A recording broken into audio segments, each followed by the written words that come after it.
Este vídeo é para aquele concurseiro, estudante ou algum interessado nesse conteúdo que por alguma circunstância não pode ou não consegue fazer a leitura do texto. Aquele que faz suas caminhadas e coloca o fone de ouvido para ouvir uma música ou, agora, ouvir esta leitura. Aquele que sai do trabalho, que pega o ônibus, lotação, metrô, que está dirigindo e às vezes nem pode se sentar para fazer uma leitura mais sossegada. Então, resolvi fazer esse e outros vídeos fazendo a leitura na íntegra do texto.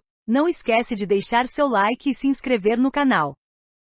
Antes da gente começar, deixa eu sugerir outra coisa. Acessa o www.biodidata.com.br que lá você vai poder ver outras leituras que fiz. Outra coisa importante, todas as leituras feitas aqui foram de leis tiradas em sites oficiais, tanto do governo federal quanto de governos estaduais ou de municípios. Vamos começar? Boa leitura! Circular número 3.978, de 23 de janeiro de 2020. Dispõe sobre a política, os procedimentos e os controles internos a serem adotados pelas instituições autorizadas a funcionar pelo Banco Central do Brasil visando a prevenção da utilização do sistema financeiro para a prática dos crimes de lavagem ou ocultação de bens, direitos e valores, de que trata a Lei nº 9.613, de 3 de março de 1998, e de financiamento do terrorismo, previsto na Lei nº 13.260, de 16 de março de 2016. A diretoria colegiada do Banco Central do Brasil, em sessão realizada em 22 de janeiro de 2020, com base nos artigos 9º da Lei nº 4.595, de 31 de dezembro de 1964, 10, 11 e 11ª da Lei nº 9.613, de 3 de março de 1998, 6º e 7º, inciso 3, da Lei nº 11.795, de 8 de outubro de 2008, e 15 da Lei nº 12.865, de 9 de outubro de 2013, e tendo em vista o disposto na Lei nº 13.260, de 16 de março de 2016, na Convenção contra o Tráfico Ilícito de Entorpecentes e Substâncias Psicotrópicas, promulgada pelo Decreto nº 154, de 26 de junho de 1991, na Convenção das Nações Unidas contra o Crime Organizado Transnacional, promulgada pelo Decreto nº 5.015, de 12 de março de 2004, na Convenção Interamericana contra o Terrorismo, promulgada pelo Decreto nº 5.639, de 26 de dezembro de 2005, na Convenção Internacional para a Supressão do Financiamento do Terrorismo, promulgada pelo Decreto nº 5.640, de 26 de dezembro de 2005, e na Convenção das Nações Unidas contra a Corrupção, promulgada pelo Decreto nº 5.687, de 31 de janeiro de 2006, resolve. Capítulo 1 do objeto e do âmbito de aplicação. Artigo 1º. Esta circular dispõe sobre a política, os procedimentos e os controles internos a serem adotados pelas instituições autorizadas a funcionar pelo Banco Central do Brasil visando a prevenção da utilização do sistema financeiro para a prática dos crimes de lavagem ou ocultação de bens, direitos e valores, de que trata a Lei nº 9.613, de 3 de março de 1998, e de financiamento do terrorismo, previsto na Lei nº 13.260, de 16 de março de 2016. Parágrafo único. Para os fins desta circular, os crimes referidos no caput serão denominados genericamente lavagem de dinheiro e financiamento do terrorismo.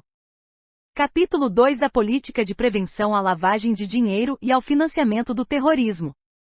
Artigo 2º. As instituições mencionadas no artigo 1º devem implementar e manter política formulada com base em princípios e diretrizes que busquem prevenir a sua utilização para as práticas de lavagem de dinheiro e de financiamento do terrorismo.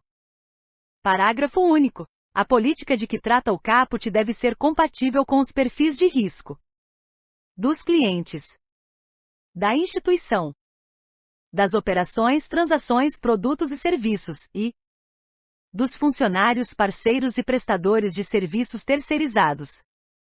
Artigo 3º. A política referida no artigo 2º deve contemplar, no mínimo, 1. As diretrizes para a definição de papéis e responsabilidades para o cumprimento das obrigações de que trata esta circular. A definição de procedimentos voltados à avaliação e à análise prévia de novos produtos e serviços, bem como da utilização de novas tecnologias, tendo em vista o risco de lavagem de dinheiro e de financiamento do terrorismo. A avaliação interna de risco e a avaliação de efetividade de que tratam os artigos 10 e 62. A verificação do cumprimento da política, dos procedimentos e dos controles internos de que trata esta circular, bem como a identificação e a correção das deficiências verificadas. A promoção de cultura organizacional de prevenção à lavagem de dinheiro e ao financiamento do terrorismo, contemplando, inclusive, os funcionários, os parceiros e os prestadores de serviços terceirizados. A seleção e a contratação de funcionários e de prestadores de serviços terceirizados, tendo em vista o risco de lavagem de dinheiro e de financiamento do terrorismo e a capacitação dos funcionários sobre o tema da prevenção à lavagem de dinheiro e ao financiamento do terrorismo, incluindo os funcionários dos correspondentes no país que prestem atendimento em nome das instituições mencionadas no artigo 1º, 2, as diretrizes para a implementação de procedimentos de coleta, verificação, validação e atualização de informações cadastrais, visando a conhecer os clientes, os funcionários, os parceiros e os prestadores de serviços terceirizados. De registro de operações e de serviços financeiros. De monitoramento, seleção e análise de operações e situações suspeitas, e de comunicação de operações ao Conselho de Controle de Atividades Financeiras COAF e 3. O comprometimento da alta administração com a efetividade e a melhoria contínua da política, dos procedimentos e dos controles internos relacionados com a prevenção à lavagem de dinheiro e ao financiamento do terrorismo. Artigo 4º. Admite-se a adoção de política de prevenção à lavagem de dinheiro e ao financiamento do terrorismo única por conglomerado prudencial e por sistema cooperativo de crédito. Parágrafo único. As instituições que não constituírem política própria, em decorrência do disposto no caput, devem formalizar a opção por essa faculdade em reunião do Conselho de Administração ou, se inexistente, da diretoria da instituição. Artigo 5º. As instituições mencionadas no artigo 1º devem assegurar a aplicação da política referida no artigo 2º em suas unidades situadas no exterior. Parágrafo único. Na hipótese de impedimento ou limitação legal à aplicação da política referida no caput à unidade da instituição situada no exterior, deverá ser elaborado o relatório justificando o impedimento ou a limitação. Artigo 6º. A política referida no artigo 2º deve ser divulgada aos funcionários da instituição, parceiros e prestadores de serviços terceirizados, mediante linguagem clara e acessível, em nível de detalhamento compatível com as funções desempenhadas e com a sensibilidade das informações.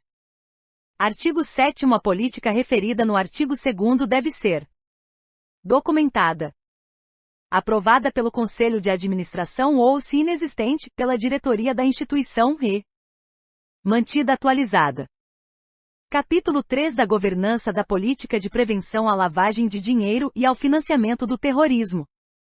Artigo 8º. As instituições mencionadas no artigo 1º devem dispor de estrutura de governança visando a assegurar o cumprimento da política referida no artigo 2º e dos procedimentos e controles internos de prevenção à lavagem de dinheiro e ao financiamento do terrorismo previstos nesta circular.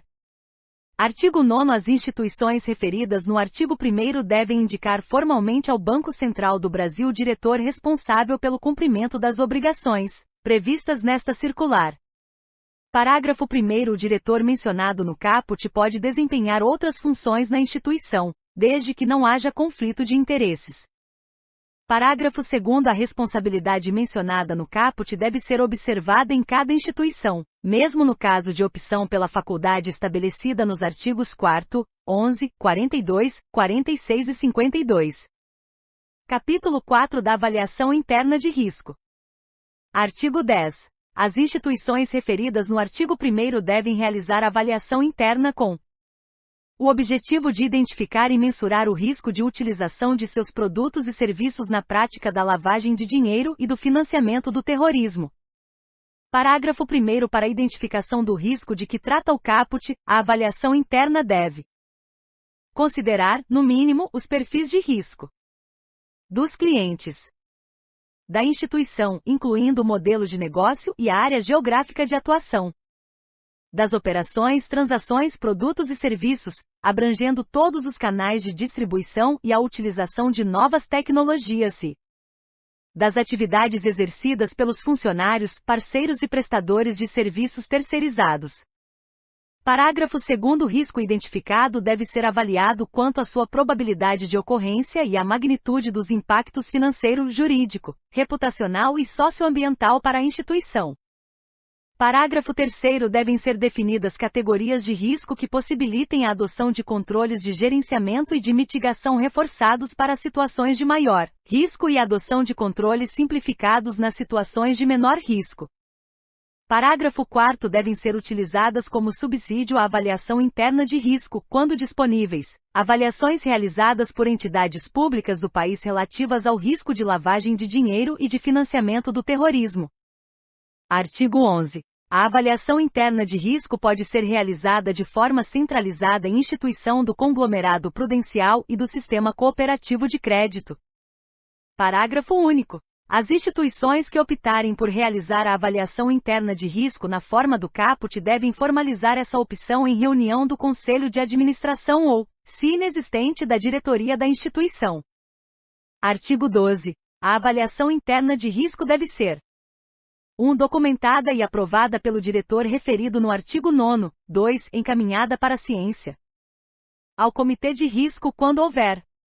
Ao Comitê de Auditoria quando houver, e ao Conselho de Administração ou, se inexistente, à diretoria da instituição, e 3. Revisada a cada 2 anos, bem como quando ocorrerem alterações significativas nos perfis de risco mencionados no artigo 10, parágrafo 1º.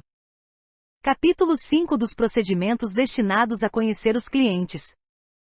Seção 1 dos procedimentos. Artigo 13. As instituições mencionadas no artigo 1º devem implementar procedimentos destinados a conhecer seus clientes, incluindo procedimentos que assegurem a devida diligência na sua identificação, qualificação e classificação.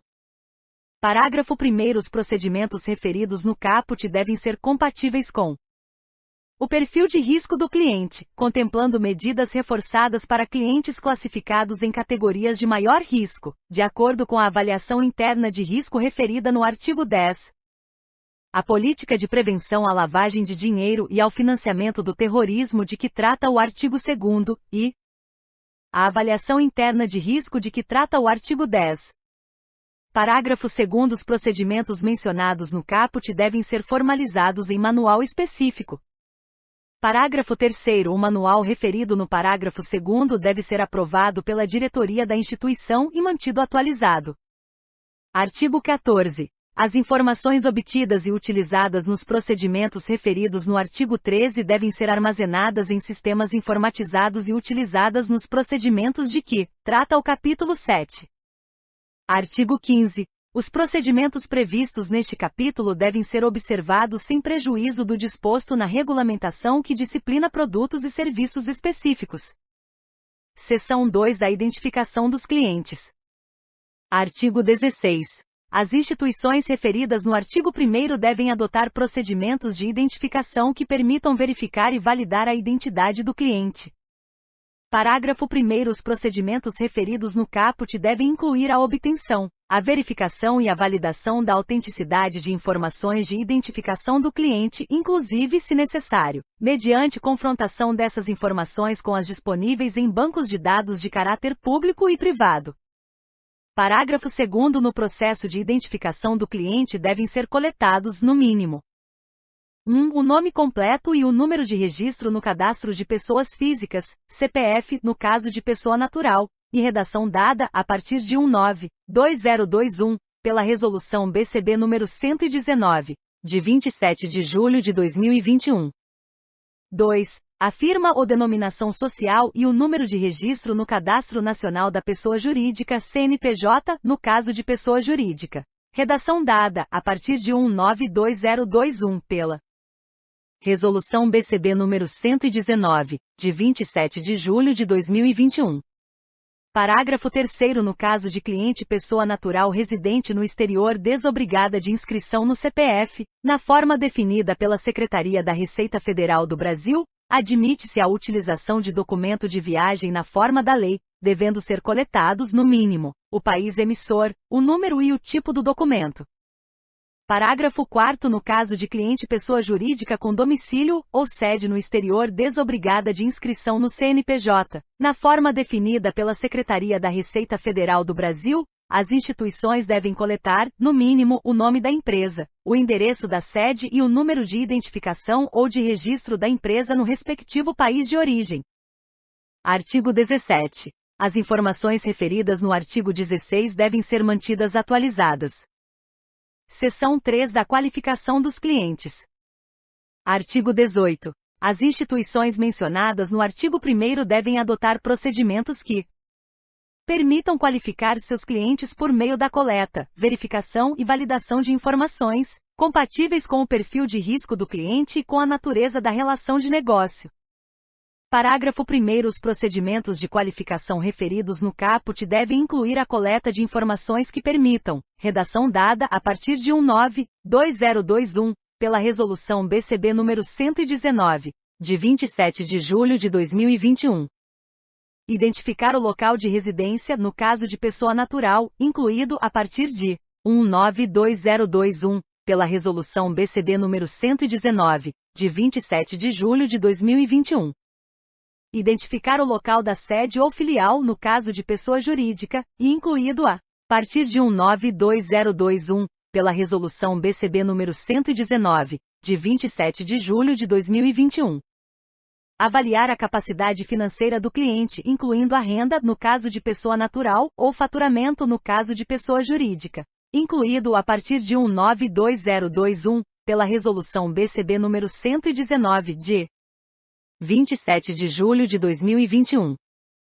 Parágrafo 2º. A necessidade de verificação e de validação das informações referidas no parágrafo 1º deve ser avaliada pelas instituições de acordo com o perfil de risco do cliente e com a natureza da relação de negócio.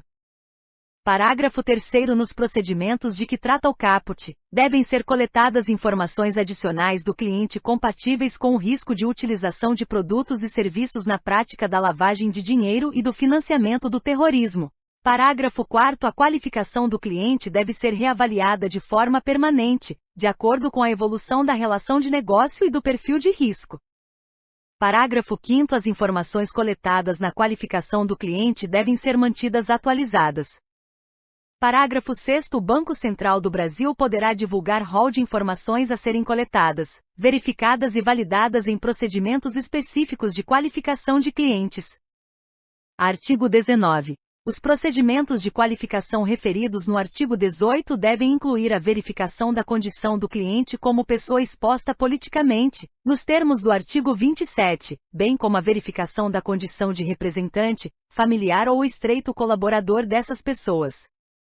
Parágrafo 1º. Para os fins desta circular, considera-se familiar, os parentes na linha reta ou colateral, até o 2º grau, o cônjuge, o companheiro, a companheira, o enteado e a enteada, e 2, estreito colaborador.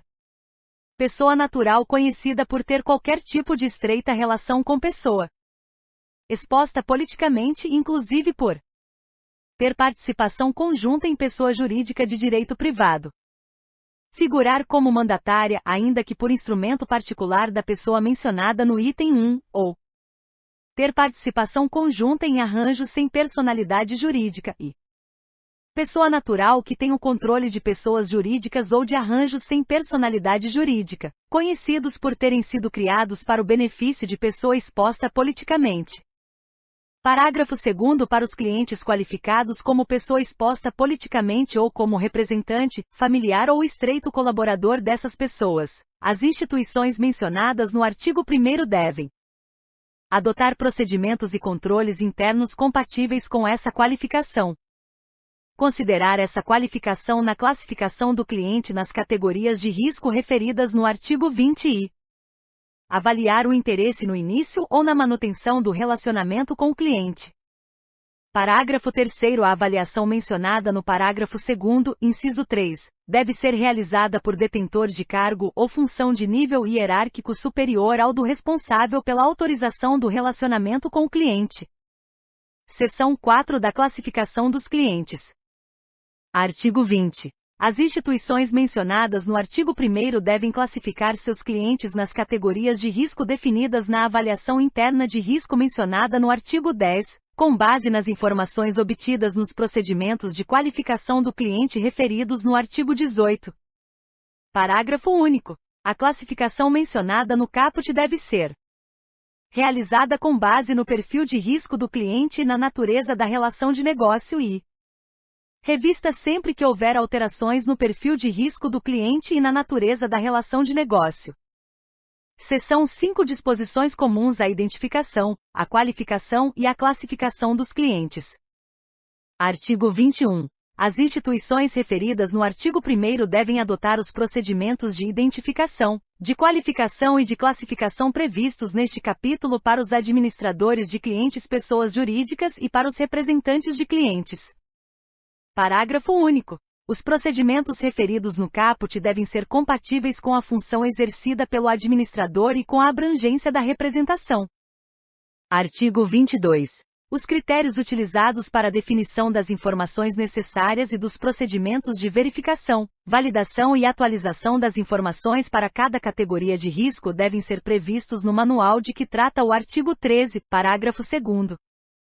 Artigo 23. É vedado às instituições referidas no artigo 1º iniciar relação de negócios sem que os procedimentos de identificação e de qualificação do cliente estejam concluídos. Parágrafo único.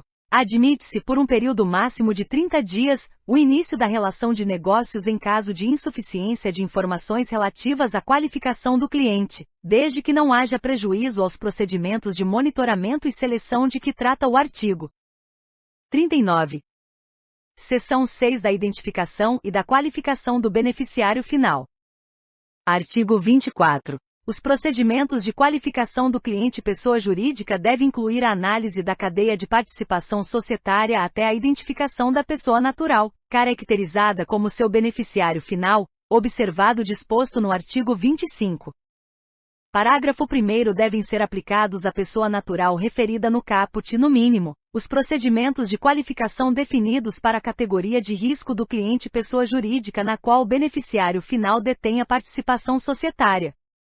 Parágrafo 2º é também considerado beneficiário final o representante, inclusive o procurador e o preposto, que exerça o comando de fato sobre as atividades da pessoa jurídica. Parágrafo 3º excetuam-se do disposto no caput, redação dada a partir de 192021, pela Resolução BCB nº 119, de 27 de julho de 2021. As pessoas jurídicas caracterizadas como companhia aberta, incluído a partir de 192021, pela Resolução BCB nº 119, de 27 de julho de 2021. As entidades sem fins lucrativos, incluído a partir de 192021, pela Resolução BCB nº 119, de 27 de julho de 2021. As cooperativas, incluído a partir de 192021, pela Resolução BCB nº 119, de 27 de julho de 2021. Os fundos e clubes de investimento registrados na Comissão de Valores Mobiliários, desde que cumulativamente, incluído a partir de 192021, pela Resolução BCB, número 119, de 27 de julho de 2021. Não sejam fundos exclusivos, incluída a partir de 192021, pela Resolução BCB número 119, de 27 de julho de 2021.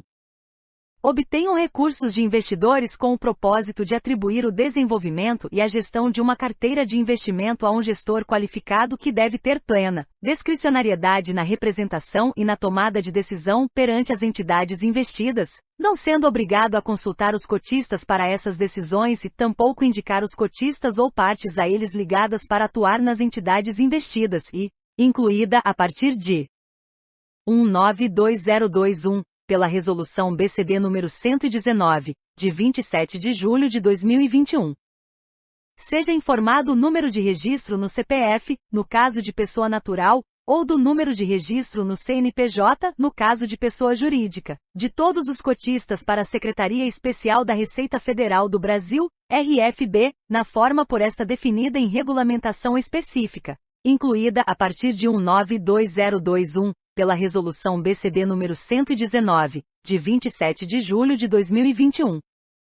1. Os fundos de investimento registrados na Comissão de Valores Mobiliários, constituídos na forma de condomínio fechado, cujas cotas sejam negociadas em mercado organizado, e, incluído a partir de 192021, pela Resolução BCB nº 119, de 27 de julho de 2021. 2. Os investidores não residentes classificados como, incluído a partir de 192021, pela Resolução BCB nº 119, de 27 de julho de 2021.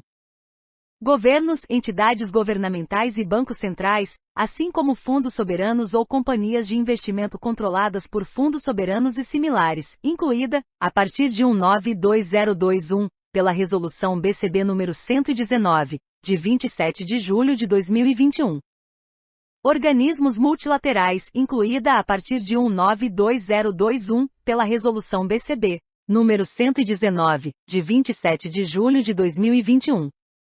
Companhias abertas ou equivalentes, incluída a partir de 192021, pela Resolução BCB número 119, de 27 de julho de 2021. Instituições financeiras ou similares, operando por conta própria, incluída a partir de 192021, pela Resolução BCB número 119, de 27 de julho de 2021. Administradores de carteiras, operando por conta própria, incluída a partir de 192021, pela Resolução BCB número 119, de 27 de julho de 2021.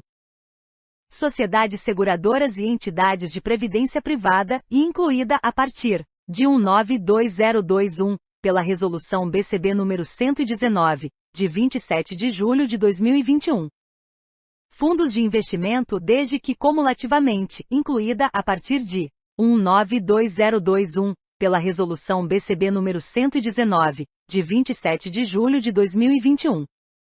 O número de cotistas seja igual ou superior a 100 e nenhum deles detenha mais de 25% das cotas, e incluído a partir de 192021, pela Resolução BCB número 119, de 27 de julho de 2021.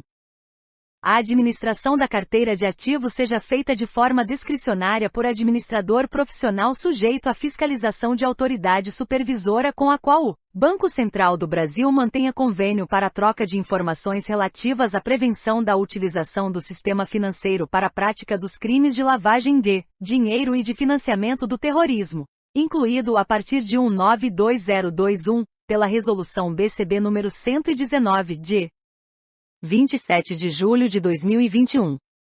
Parágrafo 4º. No caso das entidades relacionadas no parágrafo 3º, as informações coletadas devem abranger as das pessoas naturais autorizadas a representá-las, bem como as de seus controladores, administradores ou gestores e diretores se houver, incluído a partir de 192021, pela Resolução BCB número 119, de 27 de julho de 2021.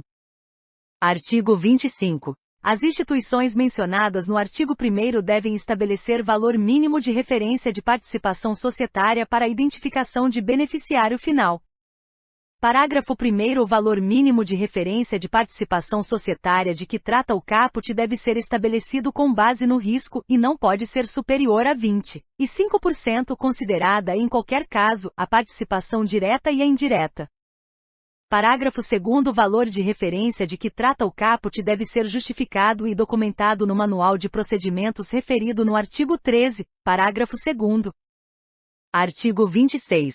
No caso de relação de negócio com cliente residente no exterior, que também seja cliente de instituição do mesmo grupo no exterior, fiscalizada por autoridade supervisora com a qual o Banco Central do Brasil mantenha convênio para a troca de informações, admite-se que as informações relativas ao beneficiário final sejam obtidas da instituição no exterior, desde que assegurado ao Banco Central do Brasil o acesso às informações e aos procedimentos adotados. Seção 7 da qualificação como pessoa exposta politicamente.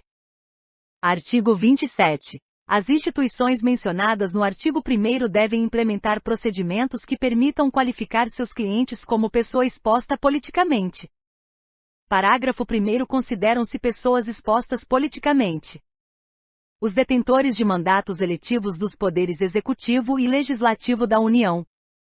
Os ocupantes de cargo no Poder Executivo da União, de a ministro de Estado ou equiparado. Natureza especial ou equivalente. Presidente, vice-presidente e diretor, ou equivalentes, de entidades da administração pública indireta e Grupo Direção e Assessoramento Superiores, das nível 6 ou equivalente. Os membros do Conselho Nacional de Justiça do Supremo Tribunal Federal, dos Tribunais Superiores, dos Tribunais Regionais Federais, dos Tribunais Regionais do Trabalho, dos Tribunais Regionais Eleitorais, do Conselho Superior da Justiça do Trabalho e do Conselho da Justiça Federal.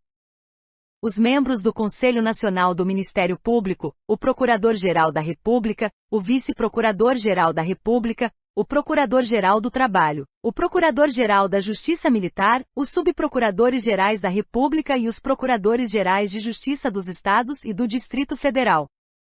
Os membros do Tribunal de Contas da União, o Procurador-Geral e os Subprocuradores-Gerais do Ministério Público junto ao Tribunal de Contas da União. Os presidentes e os tesoureiros nacionais ou equivalentes de partidos políticos. Os governadores e os secretários de Estado e do Distrito Federal, os deputados estaduais e distritais, os presidentes ou equivalentes de entidades da administração pública indireta estadual e distrital e os presidentes de tribunais de justiça, tribunais militares, tribunais de contas ou equivalentes dos estados e do Distrito Federal, e os prefeitos, os vereadores, os secretários municipais, os presidentes ou equivalentes de entidades da administração pública indireta municipal e os presidentes de tribunais de contas ou equivalentes dos municípios. Parágrafo 2º são também consideradas expostas politicamente as pessoas que no exterior sejam chefes de Estado ou de governo, políticos de escalões superiores, ocupantes de cargos governamentais de escalões superiores, oficiais generais e membros de escalões superiores do Poder Judiciário, executivos de escalões superiores de empresas públicas, ou 6 dirigentes de partidos políticos. Parágrafo 3º são também consideradas pessoas expostas politicamente os dirigentes de escalões superiores de entidades de direito internacional público ou privado. Parágrafo 4º no caso de clientes residentes no exterior, para fins do disposto no caput, as instituições mencionadas no artigo 1º devem adotar pelo menos 2 das seguintes providências. Solicitar declaração expressa do cliente a respeito da sua qualificação. Recorrer a informações públicas disponíveis e consultar bases de dados públicas ou privadas sobre pessoas expostas politicamente. Parágrafo 5º a condição de pessoa exposta politicamente deve ser aplicada pelos 5 anos seguintes à data em que a pessoa deixou de se enquadrar nas categorias previstas nos parágrafos 1º, 2º e 3º. Parágrafo 6º no caso de relação de negócio com cliente residente no exterior que também seja cliente de instituição do mesmo grupo no exterior, fiscalizada por autoridade supervisora com a qual o Banco Central do Brasil mantenha convênio para a troca de informações, admite-se que as informações de qualificação de pessoa exposta politicamente sejam obtidas da instituição no exterior, desde que assegurado ao Banco Central do Brasil o acesso aos respectivos dados e procedimentos adotados. Capítulo 6 do Registro de Operações. Seção 1 Disposições Gerais. Artigo 28. As instituições referidas no artigo 1º devem manter registros de todas as operações realizadas, produtos e serviços contratados, inclusive saques, depósitos, aportes, pagamentos, recebimentos e transferências de recursos. Parágrafo 1º. Os registros referidos no caput devem conter, no mínimo, as seguintes informações sobre cada operação. Tipo. Valor, quando aplicável. Data de realização. Nome e número de inscrição no CPF ou no CNPJ do titular e do beneficiário da operação, no caso de pessoa residente ou sediada no país e 5. Canal utilizado. Parágrafo 2º no caso de operações envolvendo pessoa natural residente no exterior. Desobrigada de inscrição no CPF na forma definida pela Secretaria da Receita Federal do Brasil, as instituições devem incluir no registro as seguintes informações: nome, tipo e número do documento de viagem e respectivo país emissor, e Organismo internacional de que seja representante para o exercício de funções específicas no país, quando for o caso. Parágrafo 3º. No caso de operações envolvendo pessoa jurídica com domicílio ou sede no exterior desobrigada de inscrição no CNPJ, na forma definida pela Secretaria da Receita Federal do Brasil, as instituições devem incluir no registro as seguintes informações: nome da empresa e número de identificação ou de registro da empresa no respectivo país de origem. Artigo 29. Os registros de que trata este capítulo devem ser realizados inclusive nas situações em que a operação ocorrer no âmbito da mesma instituição. Seção 2 do Registro de Operações de Pagamento, de Recebimento e de Transferência de Recursos.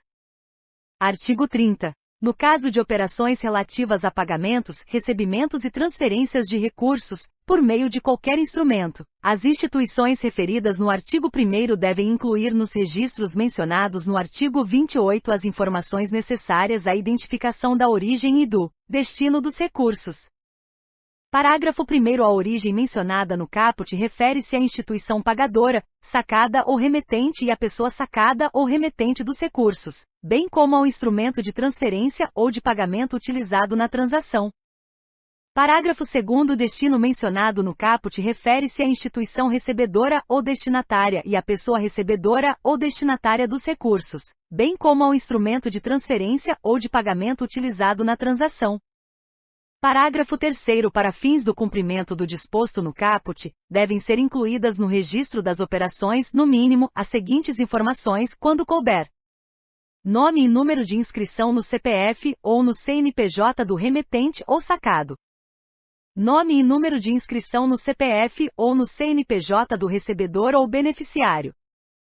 Códigos de identificação no sistema de liquidação de pagamentos ou de transferência de fundos, das instituições envolvidas na operação e números das dependências e das contas envolvidas na operação. Parágrafo 4º. No caso de transferência de recursos por meio de cheque, as instituições mencionadas no artigo 1º devem incluir no registro da operação, além das informações referidas no parágrafo 3º, o número do cheque. Artigo 31. Caso as instituições referidas no artigo 1º estabeleçam relação de negócio com terceiros não sujeitos à autorização para funcionar do Banco Central do Brasil, participantes de arranjo de pagamento do qual a instituição também participe, deve ser estipulado em contrato o acesso da instituição à identificação dos destinatários finais dos recursos, para fins de prevenção à lavagem de dinheiro e do financiamento do terrorismo. Parágrafo único.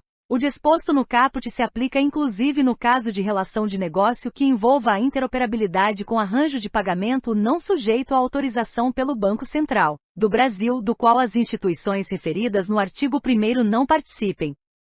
Artigo 32. No caso de transferência de recursos por meio da compensação interbancária de cheque, a instituição sacada deve informar a instituição depositária, e a instituição depositária deve informar a instituição sacada, os números de inscrição no CPF ou no CNPJ dos titulares da conta sacada e da conta depositária, respectivamente. Seção 3 do Registro das Operações em Espécie. Artigo 33. No caso de operações com utilização de recursos em espécie de valor individual superior a R$ 2.000, as instituições referidas no artigo 1º devem incluir no registro, além das informações previstas nos artigos 28 e 30, o nome e o respectivo número de inscrição no CPF do portador dos recursos. Parágrafo único. Nas operações de que trata o caput realizadas por empresa de transporte de valores devidamente autorizada e registrada na autoridade competente, nos termos da legislação em vigor, considera-se essa empresa como a portadora dos recursos, a qual será identificada por meio do registro do número de inscrição no CNPJ e da firma ou denominação social, incluído a partir de 192021, pela Resolução BCB nº 119, de 27 de julho de 2021. Artigo 34. No caso de operações de depósito ou aporte em espécie de valor individual igual ou superior a R$ 50.000, as instituições referidas no artigo 1º devem incluir no registro, além das informações previstas nos artigos 28 e 30, o nome e o respectivo número de inscrição no CPF ou no CNPJ, conforme o caso, do proprietário dos recursos. o nome e o respectivo número de inscrição no CPF do portador dos recursos, e 3, a origem dos recursos depositados ou aportados. Parágrafo único. Na hipótese de recusa do cliente ou do portador dos recursos em prestar a informação referida no inciso 3 do caput, a instituição deve registrar o fato e utilizar essa informação nos procedimentos de monitoramento, seleção e análise de que tratam os artigos 38 a 47. Artigo 35. No caso de operações de saque, inclusive as realizadas por meio de cheque ou ordem de pagamento, de valor individual igual ou superior a R$50 mil, as instituições referidas no artigo 1º devem incluir no registro, além das informações previstas nos artigos 28 e 30. O nome e o respectivo número de inscrição no CPF ou no CNPJ, conforme o caso, do destinatário dos recursos. O nome e o respectivo número de inscrição no CPF do portador dos recursos. A finalidade do saque, e o número do protocolo referido no artigo 36, parágrafo 2º, inciso 2. Parágrafo único. Na hipótese de recusa do cliente ou do portador dos recursos em prestar a informação referida no inciso 3 do caput, a instituição deve registrar o fato e utilizar essa informação nos procedimentos de monitoramento, seleção e análise de que tratam os artigos 38 a 47. Artigo 36. As instituições mencionadas no artigo 1º devem requerer dos sacadores clientes e não clientes solicitação de provisionamento com, no mínimo, 3 dias úteis de antecedência das operações de saque, inclusive as realizadas por meio de cheque ou ordem de pagamento, de valor igual ou superior a R$50 mil. Parágrafo 1º. As operações de saque de que trata o caput devem ser consideradas individualmente, para efeitos de observação do limite previsto no caput.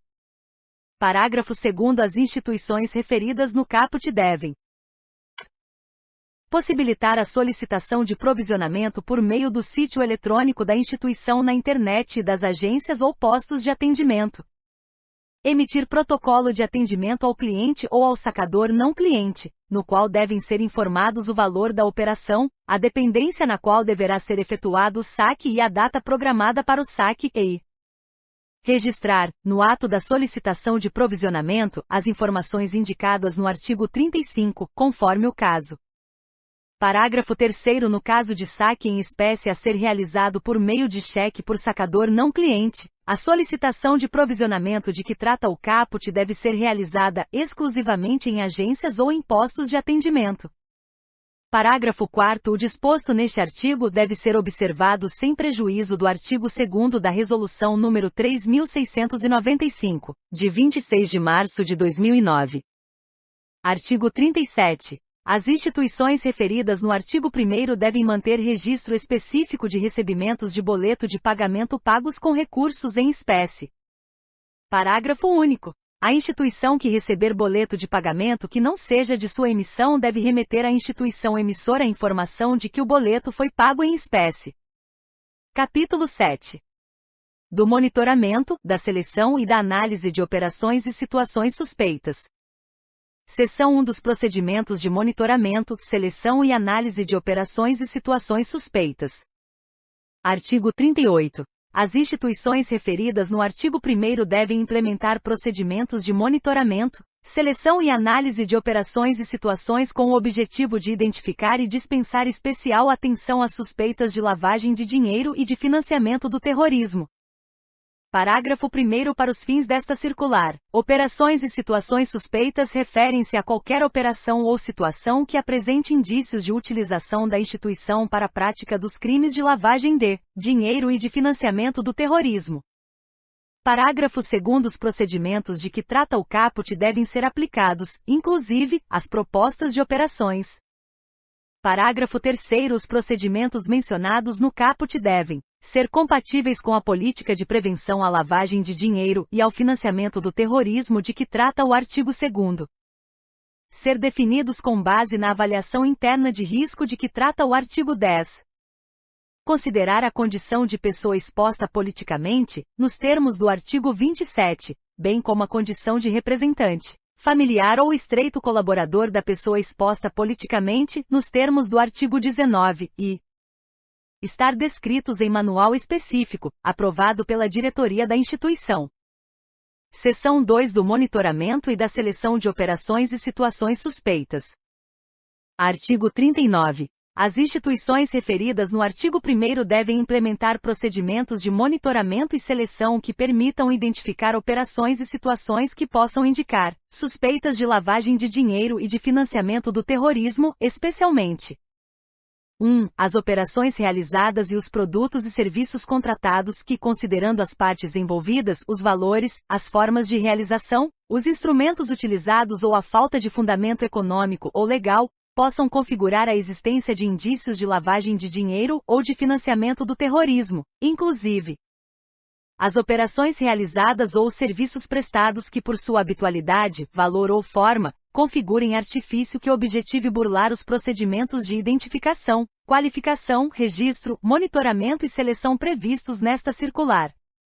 As operações de depósito ou aporte em espécie, saque em espécie, ou pedido de provisionamento para saque que apresentem indícios de ocultação ou dissimulação da natureza, da origem, da localização, da disposição, da movimentação ou da propriedade de bens, direitos e valores.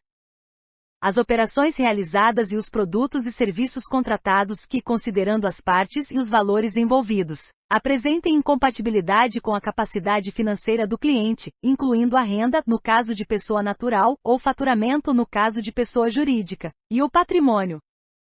As operações com pessoas expostas politicamente de nacionalidade brasileira e com representantes, familiares ou estreitos colaboradores de pessoas expostas politicamente. As operações com pessoas expostas politicamente estrangeiras. Os clientes e as operações em relação aos quais não seja possível identificar o beneficiário final. As operações oriundas ou destinadas a países ou territórios com deficiências estratégicas na implementação das recomendações do Grupo de Ação Financeira GAFI, e as situações em que não seja possível manter atualizadas as informações cadastrais de seus clientes, e 2. As operações e situações que possam indicar suspeitas de financiamento do terrorismo. Parágrafo único. O período para a execução dos procedimentos de monitoramento e de seleção das operações e situações suspeitas não pode exceder o prazo de 45 dias, contados a partir da data de ocorrência da operação ou da situação. Artigo 40. As instituições referidas no artigo 1º devem assegurar que os sistemas utilizados no monitoramento e na seleção de operações e situações suspeitas contenham informações detalhadas das operações realizadas e das situações ocorridas, inclusive informações sobre a identificação e a qualificação dos envolvidos. Parágrafo 1º. As instituições devem manter documentação detalhada dos parâmetros variáveis, regras e cenários utilizados no monitoramento e seleção de operações e situações que possam indicar suspeitas de lavagem de dinheiro e de financiamento do terrorismo. Parágrafo 2º. Os sistemas e os procedimentos utilizados no monitoramento e na seleção de operações e situações suspeitas devem ser passíveis de verificação quanto à sua adequação e efetividade. Artigo 41. Devem ser incluídos no manual referido no artigo 38, parágrafo 3º, inciso 4. Os critérios de definição da periodicidade de execução dos procedimentos de monitoramento e seleção para os diferentes tipos de operações e situações monitoradas, e os parâmetros, as variáveis, as regras e os cenários utilizados no monitoramento e seleção para os diferentes tipos de operações e situações. Artigo 42. Os procedimentos de monitoramento e seleção referidos no artigo 39 podem ser realizados de forma centralizada em instituição do conglomerado prudencial e do Sistema Cooperativo de Crédito. Parágrafo único. As instituições que optarem por realizar os procedimentos de monitoramento e seleção na forma do caput devem formalizar essa opção em reunião do Conselho de Administração ou, se inexistente, da diretoria da instituição. Seção 3 dos procedimentos de análise de operações e situações suspeitas. Artigo 43. As instituições referidas no artigo 1º devem implementar procedimentos de análise das operações e situações selecionadas por meio dos procedimentos de monitoramento e seleção de que trata o artigo 39, com o objetivo de caracterizá-las ou não como suspeitas de lavagem de dinheiro e de financiamento do terrorismo. Parágrafo 1º. O período para a execução dos procedimentos de análise das operações e situações selecionadas não podem exceder o prazo de 45 dias, contados a partir da data da seleção da operação ou situação. Parágrafo 2º. A análise mencionada no caput deve ser formalizada em dossiê, independentemente da comunicação ao COAF referida no artigo 48. Artigo 44. É vedada: 1. A contratação de terceiros para a realização da análise referida no artigo 43, e 2. A realização da análise referida no artigo 43 no exterior. Parágrafo único. A vedação mencionada no caput não inclui a contratação de terceiros para a prestação de serviços auxiliares à análise referida no artigo 43. Artigo 45. As instituições referidas no artigo 1º devem dispor no país de recursos e competências necessários à análise de operações e situações suspeitas referida no artigo 43. Artigo 46. Os procedimentos de análise referidos no artigo 43 podem ser realizados de forma centralizada em instituição do conglomerado prudencial e do sistema cooperativo de crédito. Parágrafo único. As instituições que optarem por realizar os procedimentos de análise na forma do caput devem formalizar a opção em reunião do Conselho de Administração ou, se inexistente, da diretoria da instituição. Seção 4. Disposições gerais. Artigo 47. No caso de contratação de serviços de processamento e armazenamento de dados e de computação em nuvem utilizados para monitoramento e seleção de operações e situações suspeitas, bem como de serviços auxiliares à análise dessas operações e situações, as instituições referidas no artigo 1º devem observar o disposto no capítulo 3 da Circular número 3.909, de 16 de agosto de 2018, e no que couber, nos capítulos 4 e 5 da referida circular, no caso de instituições de pagamento, e o disposto no capítulo 3 da Resolução número 4.658, de 26 de abril de 2018, e no que couber, nos capítulos 4 e 5 da referida resolução, no caso de instituições financeiras e demais instituições autorizadas a funcionar pelo Banco Central do Brasil. Capítulo 8 dos procedimentos de comunicação ao COAF. Seção 1 da comunicação de operações e situações suspeitas. Artigo 48. As instituições referidas no artigo 1º devem comunicar ao COAF as operações ou situações suspeitas de lavagem de dinheiro e de financiamento do terrorismo. Parágrafo 1º. A decisão de comunicação da operação ou situação ao COAF deve ser fundamentada com base nas informações contidas no dossiê mencionado no artigo 43, parágrafo 2º. Ser registrada de forma detalhada no dossiê mencionado no artigo 43, parágrafo 2º, e 3, ocorrer até o final do prazo de análise referido no artigo 43, parágrafo 1º. Parágrafo 2º. A comunicação da operação ou situação suspeita ao COAF deve ser realizada até o dia útil seguinte ao da decisão de comunicação. Seção 2 da comunicação de operações em espécie. Artigo 49. As instituições mencionadas no artigo 1º devem comunicar ao COAF as operações de depósito ou aporte em espécie ou saque em espécie de valor igual ou superior a R$50.000. As operações relativas a pagamentos, recebimentos e transferências de recursos, por meio de qualquer instrumento, contra pagamento em espécie, de valor igual ou superior a R$50.000, e a solicitação de provisionamento de saques em espécie de valor igual ou superior a R$50.000 de que trata o artigo 36. Parágrafo único. A comunicação mencionada no caput deve ser realizada até o dia útil seguinte ao da ocorrência da operação ou do provisionamento. Seção 3. Disposições gerais.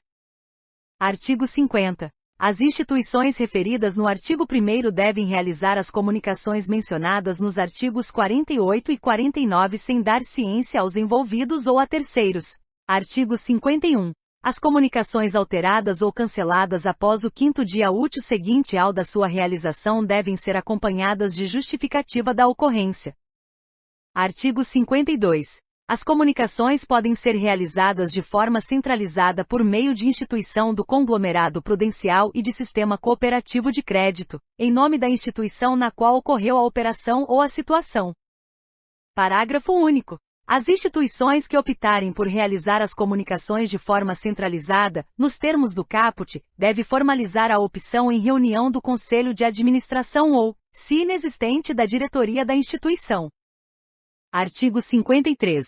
As comunicações referidas nos artigos 48 e 49 devem especificar, quando for o caso, se a pessoa objeto da comunicação é pessoa exposta politicamente ou representante, familiar ou estreito colaborador dessa pessoa. É pessoa que reconhecidamente praticou ou tem intentado praticar atos terroristas ou deles participado ou facilitado seu cometimento, e é pessoa que possui ou controla, direta ou indiretamente, recursos na instituição, no caso do inciso 2. Artigo 54. As instituições de que trata o artigo 1º que não tiverem efetuado comunicações ao COAF em cada ano civil deverão prestar declaração, até 10 dias úteis após o encerramento do referido ano, atestando a não ocorrência de operações ou situações passíveis de comunicação. Artigo 55. As instituições referidas no artigo 1º devem se habilitar para realizar as comunicações no Sistema de Controle de Atividades Financeiras, SISCOAF, do COAF. Capítulo 9. Dos procedimentos destinados a conhecer funcionários, parceiros e prestadores de serviços terceirizados. Artigo 56. As instituições mencionadas no artigo 1º devem implementar procedimentos destinados a conhecer seus funcionários, parceiros e prestadores de serviços terceirizados, incluindo procedimentos de identificação e qualificação. Parágrafo único. Os procedimentos referidos no caput devem ser compatíveis com a política de prevenção à lavagem de dinheiro e ao financiamento do terrorismo de que trata o artigo 2º e com a avaliação interna de risco de que trata o artigo 10. Artigo 57. Os procedimentos referidos no artigo 56 devem ser formalizados em documento específico aprovado pela diretoria da instituição. Parágrafo único. O documento mencionado no caput deve ser mantido atualizado. Artigo 58. As instituições referidas no artigo 1º devem classificar as atividades exercidas por seus funcionários, parceiros e prestadores de serviços terceirizados nas categorias de risco definidas na avaliação interna de risco, nos termos do artigo 10. Parágrafo 1º. A classificação em categorias de risco mencionada no caput deve ser mantida atualizada. Parágrafo 2º. Os critérios para a classificação em categorias de risco referida no caput devem estar previstos no documento mencionado no artigo 57. Parágrafo 3º. As informações relativas aos funcionários, parceiros e prestadores de serviços terceirizados devem ser mantidas atualizadas, considerando inclusive eventuais alterações que impliquem mudança de classificação nas categorias de risco.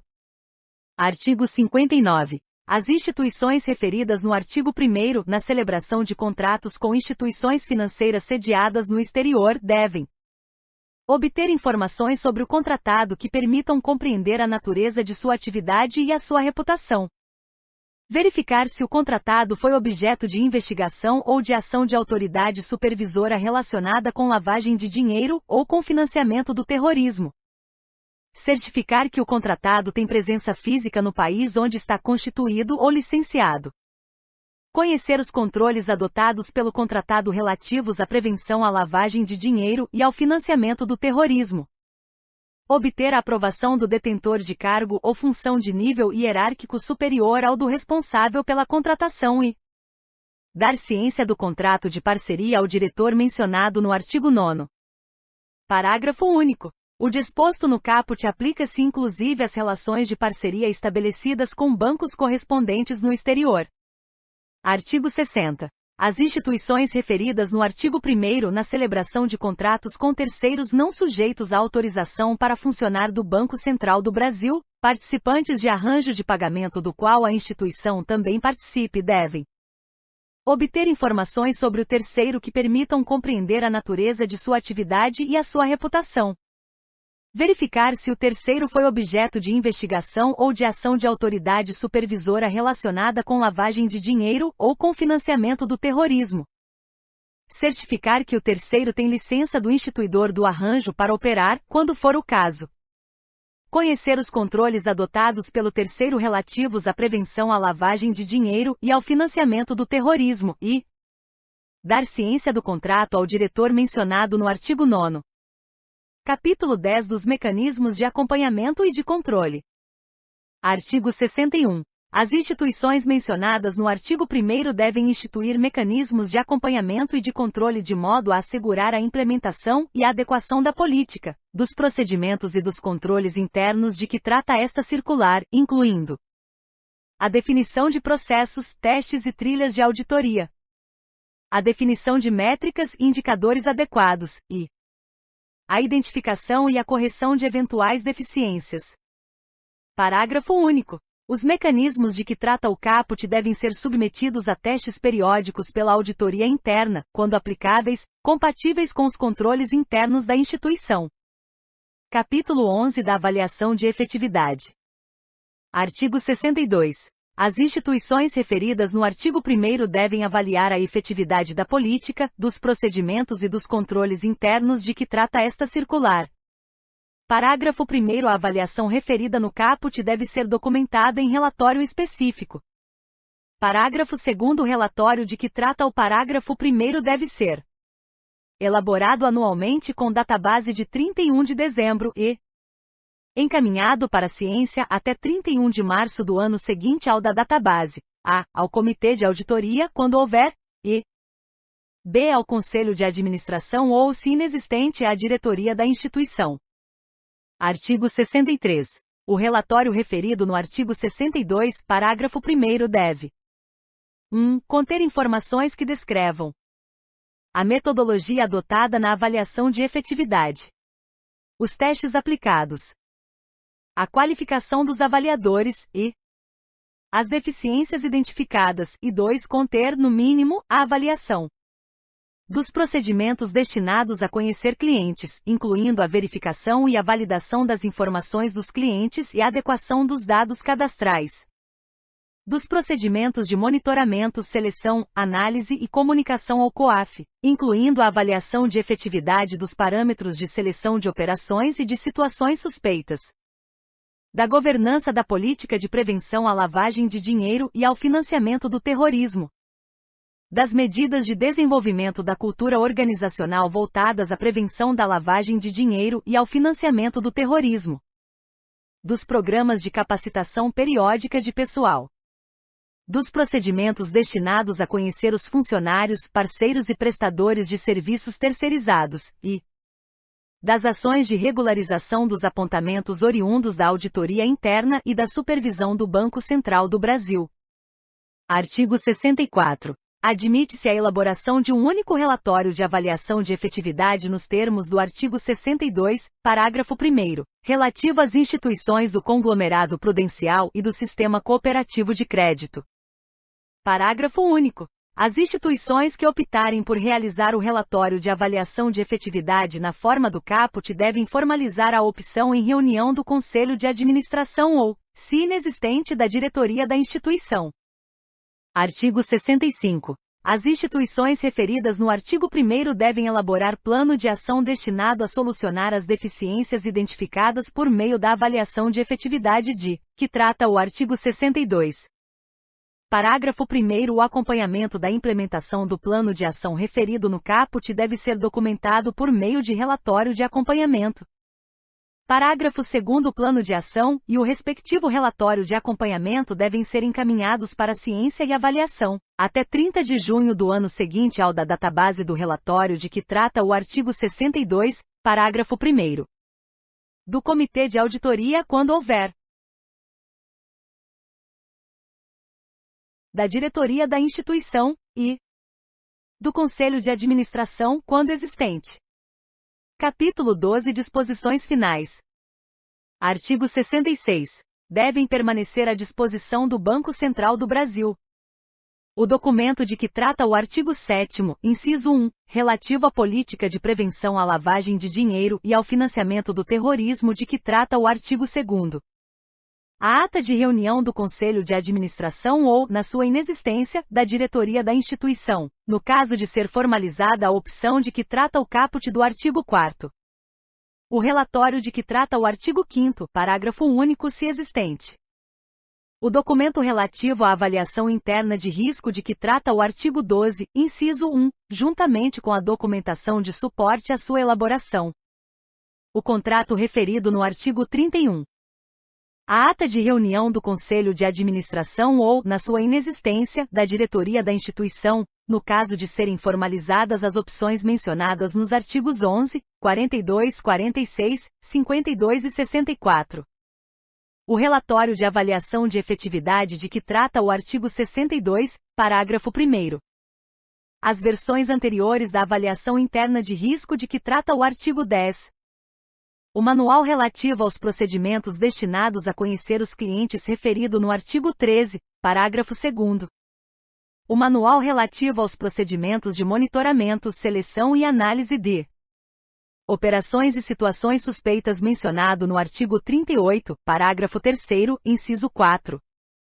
O documento relativo aos procedimentos destinados a conhecer os funcionários, parceiros e prestadores de serviços terceirizados mencionado no artigo 57. As versões anteriores do relatório de avaliação de efetividade de que trata o artigo 62, parágrafo 1º. Os dados, os registros e as informações relativas aos mecanismos de acompanhamento e de controle de que trata o artigo 61, e os documentos relativos ao plano de ação e ao respectivo relatório de acompanhamento mencionados no artigo 65. Parágrafo 1º. O contrato referido no inciso 5 do caput deve permanecer à disposição do Banco Central do Brasil pelo prazo mínimo de 5 anos após o encerramento da relação contratual. Parágrafo 2º. Os documentos e informações referidos nos incisos 8 a 14 do caput devem permanecer à disposição do Banco Central do Brasil pelo prazo mínimo de 5 anos. Artigo 67. As instituições referidas no artigo 1º devem manter à disposição do Banco Central do Brasil e conservar pelo período mínimo de 10 anos. Banco Central do Brasil pelo prazo mínimo de 5 anos.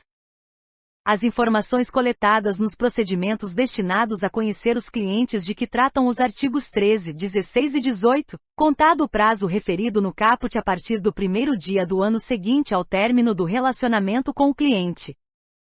As informações coletadas nos procedimentos destinados a conhecer os funcionários, parceiros e prestadores de serviços terceirizados de que trata o artigo 56, contado o prazo referido no caput a partir da data de encerramento da relação contratual. As informações e registros de que tratam os artigos 28 a 37, contado o prazo referido no caput a partir do primeiro dia do ano seguinte ao da realização da operação, e 4. O dossiê referido no artigo 43, parágrafo 2º. Artigo 68. A circular número 3.691, de 16 de dezembro de 2013, passa a vigorar com as seguintes alterações. Artigo 18. Os agentes autorizados a operar no mercado de câmbio devem verificar a legalidade das operações, as responsabilidades das partes envolvidas, bem como identificar seus clientes previamente à realização das operações no mercado de câmbio na forma prevista pela regulamentação sobre a política, os procedimentos e os controles internos na prevenção à prática dos crimes de lavagem ou ocultação de bens, direitos e valores, previstos na Lei nº 9.613, de 3 de março de 1998, e de financiamento do terrorismo, de que trata a Lei nº 13.260, de 16 de março de 2016, norma regulamentária. Artigo 135. As instituições autorizadas a operar no mercado de câmbio devem desenvolver mecanismos que permitam evitar a prática de operações que visem a burlar os limites e outros requerimentos estabelecidos nesta circular, norma regulamentária. Artigo 139. As instituições autorizadas a operar no mercado de câmbio devem certificar-se da qualificação de seus clientes, mediante documentação em meio físico ou eletrônico e mediante a realização, entre outras providências pertinentes, de avaliação de desempenho, de procedimentos comerciais e de capacidade financeira. Norma regulamentária. Artigo 69. Ficam revogados a circular número 3.461, de 24 de julho de 2009. A circular número 3.517, de 7 de dezembro de 2010. A circular número 3.583, de 12 de março de 2012.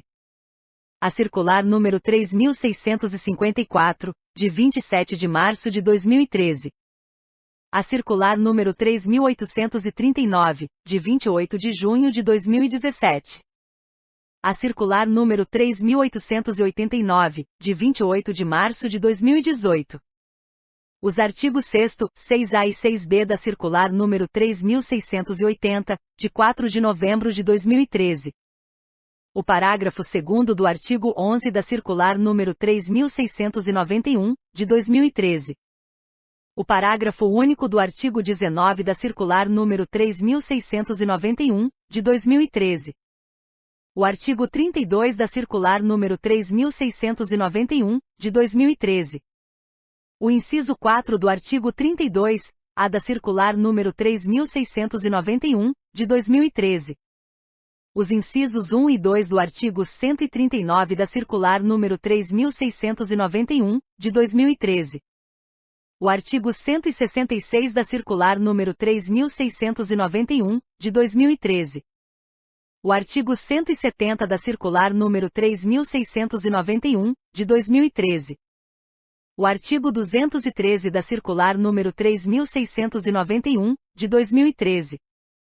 O artigo 2º da circular número 3.727, de 6 de novembro de 2014.